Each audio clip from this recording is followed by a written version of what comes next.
right, who am I kidding? EG qualified, ready. They're not going to do it. They're not good enough. Guess what? They did it 4-0 in the bracket. They didn't even look like they were going to drop one game. It was an 80-minute game. They knew they were going to win. Haters, stay hating. You're not a TI. They are. Get out. Yes. Stay broke.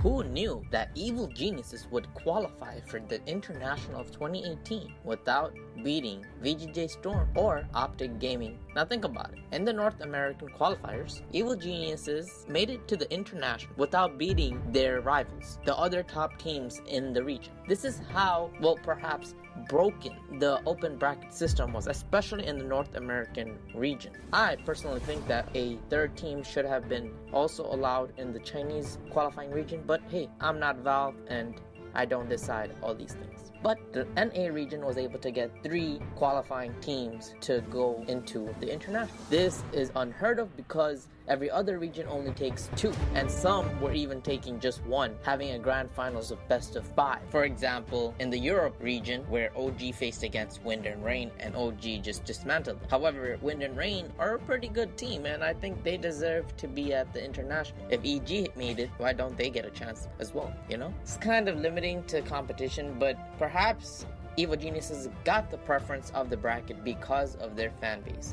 You see, a lot of North American fans root for the boys in blue, and therefore the international gets a boost of views, boost of interaction, communication, more support, more money. So having Evil Geniuses is a plus to the overall Dota economy. I hope that makes sense to you. Anyways, in this video we talk about, very basic things and why Evil Geniuses qualified for ti8.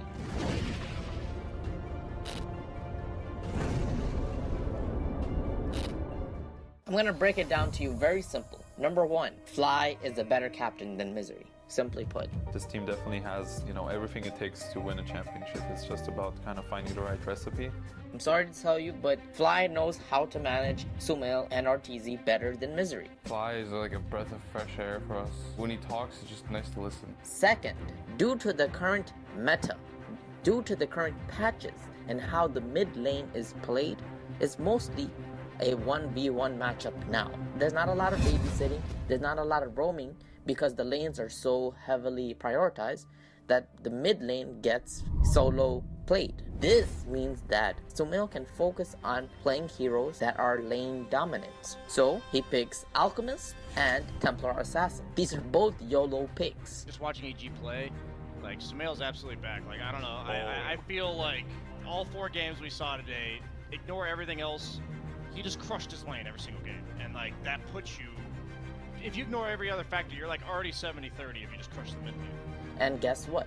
In the brackets, against Complexity, Evil Geniuses destroyed 2-0. Then Immortals, 2-0 as well. And then they qualified for the ti8. Complexity and Immortals are lower tier teams, yet Evil Geniuses made. Like I said, I don't know how this happened, but they got favored. During the Immortals match, 2-0, you can see that Evil Geniuses picked Alchemist and then Templar Assassin.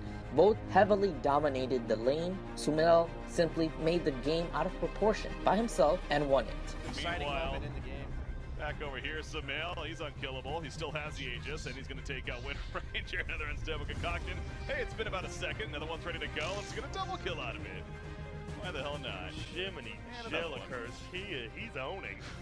Boy, howdy is he owning. See, this is I think Sumail understands so many of these mid matchups that he understands like what the weak point is in the lane, and he attacks that really aggressively. The team heavily supported him. Even RTZ was helping him, supporting him. On a Clinks, he bought a Diffusal Blade just to wither down the opponent's Medusa. You see, you don't usually buy a Diffusal on Clinks unless you really need it for the team. And therefore, Sumail was able to significantly go out of control and take over. Alright, so these are the 2 points we just mentioned. I can assure you it's from my own experience of seeing an Alchemist and being, shit. Yeah. That's my response. Like, what do you... Look at this Alch, what do we do to him? Next point is RTZ was a god. He was doing little plays that many don't notice but make him special. Like he would do spectacular jukes, spectacular plays, single-handed plays that would change the game. It would change the feeling of the game. And that's what he does. He's known to do that. And then lastly, as I said, the bracket. I'm going to explain to you a little bit more. So In the qualifying matches, in the group stage, VGJ Storm was 6-1, Optic Gaming 6-1, Complexity 6-1. So these are the top 3 teams, right? So what Valve did is, hey, since there are 3 teams that are going to be participating directly, out of these 3, let's have them have a best of 1.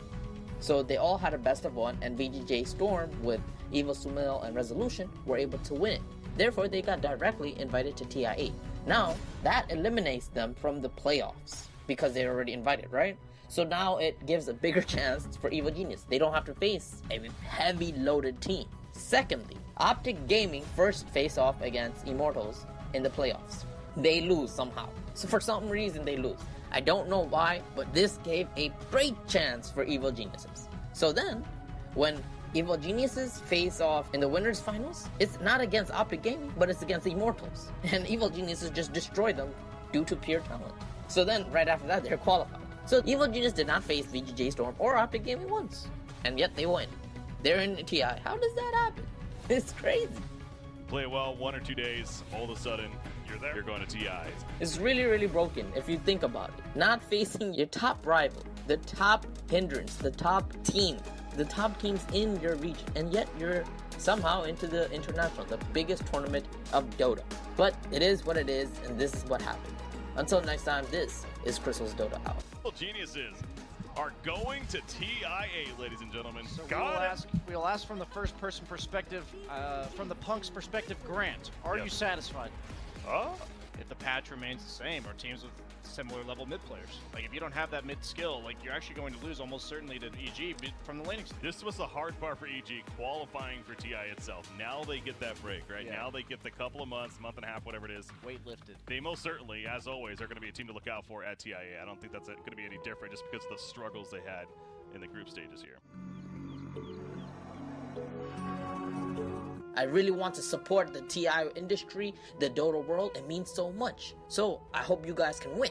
Subscribe, share, and comment.